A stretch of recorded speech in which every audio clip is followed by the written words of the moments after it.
आइए दोस्तों, आज हम पढ़ते हैं घर्षण। तो घर्षण किसे कहते हैं? घर्षण वह बल है जो सापेक्ष गति का विरोध करती है। अर्थात हम कह सकते हैं कि घर्षण बल एक गति विरोधी बल है। अब देखते हैं घर्षण की परिभाषा। किन्हीं दो वस्तुओं के संपर्क तलों के मध्य कार्य करने वाले बल को हम घर्षण या घर्षण बल कहते हैं। देखिए लिखा है, किन्हीं दो वस्तुओं के संपर्क तलों के मध्य कार्य करने वाले बल को घर्षण या घर्षण बल कहते हैं। उदाहरण के लिए अगर मैं ये कहूँ कि यदि मैं एक वस्तु को दूसरी वस्तु के ऊपर चलाता हूँ या चलाने का प्रयास करता हूँ तो उन दोनों वस्तुओं के बीच लगने वाले बल को मैं घर्षण बल कहूँगा। जैसे यदि मैं डस्टर को ब्लैक बोर्ड पर चलाता हूँ या आगे बढ़ाता हूँ, खिसकाता हूँ, तो डस्टर और बोर्ड के संपर्क तलों के बीच लगने वाले बल को हम घर्षण बल कहते हैं। कि घर्षण कितने प्रकार का होता है? तो घर्षण मुख्यतः दो प्रकार का होता है। एक होता है स्थैतिक घर्षण और दूसरा होता है गतिक घर्षण। जब हम एक वस्तु को दूसरी वस्तु के ऊपर चलाते हैं फिर भी वह वस्तु नहीं चलती तो उन दोनों के संपर्क तलों के मध्य कार्य करने वाले घर्षण को स्थैतिक घर्षण कहते हैं।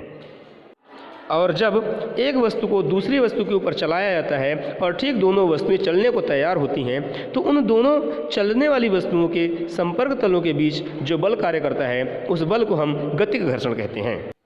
अब हम देखते हैं कि हमें घर्षण के क्या फ़ायदे हैं, अर्थात घर्षण के हमें क्या लाभ हैं और घर्षण से हमें क्या हानियाँ हैं। आइए जानते हैं। तो घर्षण से हमें क्या हानि होती है? जब हम चलते हैं तो हमारे जो जूते चप्पल होते हैं या जो हमारे वाहन के टायर्स होते हैं वो घिस जाते हैं, ये हमें हानि है। तो घर्षण से हानि क्या? जूते चप्पल के तले घिस जाते हैं, वाहन या के टायर घिस जाते हैं। इसके अलावा जो मशीनें होती हैं उनमें जो छोटे छोटे पुर्जे लगे होते हैं, अर्थात हम कह सकते हैं कि मशीनों की कलपुर्जे भी घिस जाते हैं। तो ये घर्षण के कारण होने वाली हानियाँ हैं। अब हम देखेंगे कि घर्षण से हमें क्या फ़ायदे हैं, अर्थात हमें क्या मुनाफा होता है या क्या लाभ होता है। तो जो घर्षण होता है, घर्षण का लाभ यह है कि घर्षण के कारण ही हम ज़मीन पर चल पाते हैं, घर्षण के कारण ही हम माचिस से आग जला पाते हैं या घर्षण के कारण ही हम भोजन को चबा पाते हैं, घर्षण के कारण ही हम रस्सी भी बना पाते हैं। इस तरीके से ऐसी बहुत सी सारी चीज़ें हैं, जैसे कि हम लिखते हैं, बोर्ड पे लिखें या कॉपी पे, तो घर्षण के कारण ही हम लिख भी सकते हैं। आइए दोस्तों, अब हम घर्षण को बढ़ाने और कम करने के उपाय पढ़ते हैं। तो आपके सामने है घर्षण को कम करने के उपाय। पहला है खुरदुरी सतह पर पॉलिश करके हम घर्षण को कम कर सकते हैं। स्नेहक तेल का उपयोग करके भी घर्षण को कम किया जा सकता है। धारा रेखीय आकृति प्रदान करके और बॉल बीयरिंग का उपयोग करके भी हम घर्षण को कम कर सकते हैं।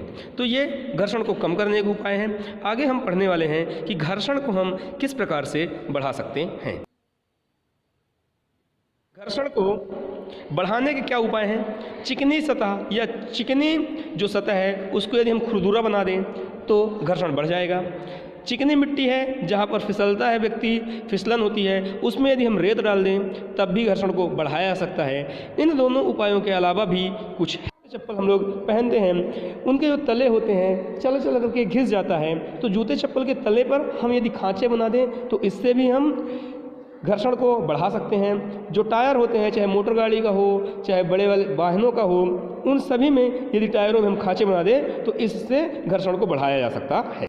यदि वीडियो अच्छा लगा हो तो चैनल को सब्सक्राइब